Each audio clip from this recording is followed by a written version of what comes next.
നമസ്കാരം. താനും പഴയ സഖാവാട എന്ന ധൈര്യം സംവിധായകൻ ആഷിഖ് കപൂറിനും നഷ്ടമായിരിക്കുന്നു.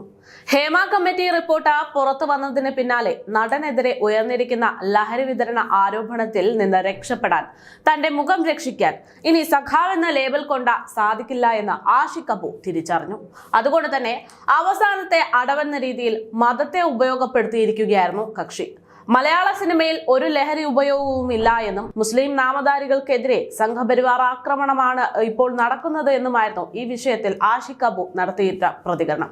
എന്നാൽ ഇത്രനാളും ഒരു സഖാവ് എന്ന് പറഞ്ഞിരുന്ന ആഷിഖ് കപൂർ അവസാനമായി മതവികാരം എടുത്തതോടെ, മതവികാരം ഉപയോഗിച്ച് രക്ഷപ്പെടാൻ ശ്രമിച്ചതോടെ അതിശക്തമായ വിമർശനമാണ് അദ്ദേഹത്തിനെതിരെ ഉയർന്നുകൊണ്ടിരിക്കുന്നത്. കാസ ഈ നിലപാടിനെതിരെ അതിരൂക്ഷമായിട്ടുള്ള വിമർശനങ്ങൾ ഉന്നയിച്ചുകൊണ്ട് രംഗത്തെത്തി. ഇത്രയും കാലം ജാതിയും മതവും ഇല്ലാത്ത സഖാവിന്റെ മൂടുപടം അണിഞ്ഞിരുന്ന ആഷിഖ് കപൂർ തന്റെ അവസാനായുധം പുറത്തെടുത്തു എന്നാണ് കാസയും പറയുന്നത്. തന്നെയും ഭാര്യയെയും ബന്ധപ്പെടുത്തി ഉയർന്ന ലഹരി ആരോപണം സിനിമയിലെ മുസ്ലിം നാമധാരികൾക്ക് നേരെ നടത്തുന്ന ആക്രമണമാണെന്ന ആഷിഖ് കപൂറിന്റെ പ്രതികരണത്തിന്റെ പശ്ചാത്തലത്തിൽ അതിരൂക്ഷമായ വിമർശനം തന്നെയാണ് കാസ ഉന്നയിച്ചിരിക്കുന്നത്. പിടിച്ചു നിൽക്കാൻ മറ്റൊരു മാർഗമില്ലാതെ വന്നപ്പോഴാണ് ആഷിഖ് കപൂർ മതത്തെ കൂട്ടുപിടിക്കുന്നത് എന്ന് സമൂഹ മാധ്യമത്തിലൂടെ കാസ അറിയിച്ചു.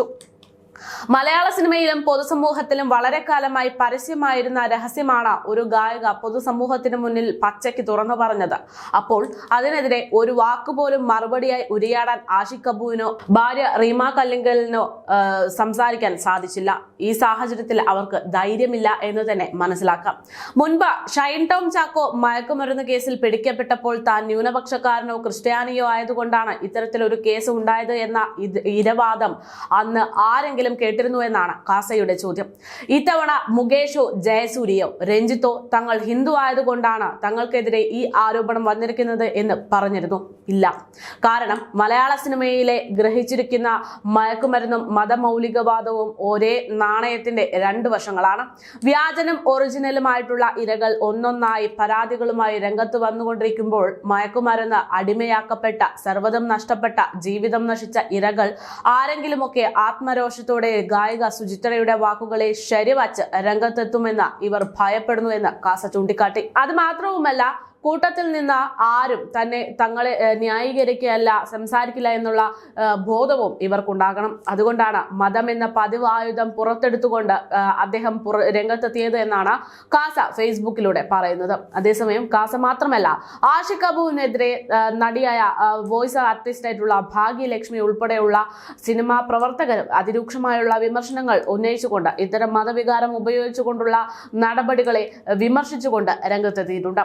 ആഷിഖ് കപൂറും റീമ കല്ലിങ്കലും ലഹരി പാർട്ടികൾ നടത്തിയെന്ന വെളിപ്പെടുത്തൽ ഏറെ ചർച്ച ചെയ്യപ്പെട്ടിരുന്നുവെന്നും എന്നാൽ മുസ്ലിം ആയതിനാലാണ് തനിക്ക് നേരെ ഇത്തരം ആരോപണങ്ങൾ വരുന്നത് എന്നായിരുന്നു ആഷിഖ് കപൂറിന്റെ വാദം. ഇതിനെ വിമർശിച്ച് രംഗത്ത് വന്നിരിക്കുകയാണ് ഡബ്ബിംഗ് ആർട്ടിസ്റ്റും ആക്ടിവിസ്റ്റുമായിട്ടുള്ള ഭാഗ്യലക്ഷ്മി. മതമില്ലെന്ന് പറയുന്ന ആഷിഖ് കപൂർ എന്തിനാണ് താനൊരു മുസ്ലിം ആണെന്ന് ഇപ്പോൾ വിശ്വസിക്കുന്നു എന്ന് പറയുന്നതെന്നാണ് അവർ ചോദിക്കുന്നത്. റീമ കല്ലിങ്കലും ആഷിഖ് കപൂറും നടത്തിയിട്ടുള്ള ലഹരി പാർട്ടികളിൽ അന്വേഷണം വേണമെന്നും ഭാഗ്യലക്ഷ്മി ആവശ്യപ്പെട്ടു.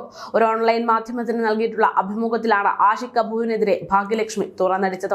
എന്തായാലും സഖാവ് എന്ന ലേബൽ കൊണ്ട് ഇനി മുന്നോട്ട് പിടിച്ചു നിൽക്കാൻ സാധിക്കില്ല എന്നുള്ള തിരിച്ചറിവ് തന്നെയാകണം മതവികാരം കയ്യിലെടുത്തുകൊണ്ട് ആഷിഖ് കപൂർ ഇങ്ങനെ ഒരു ക്യാപ്സ്യൂൾ ഇറക്കിയത് എന്നാണ് ഇപ്പോൾ പൊതുജനങ്ങളും മനസ്സിലാക്കുന്നത്.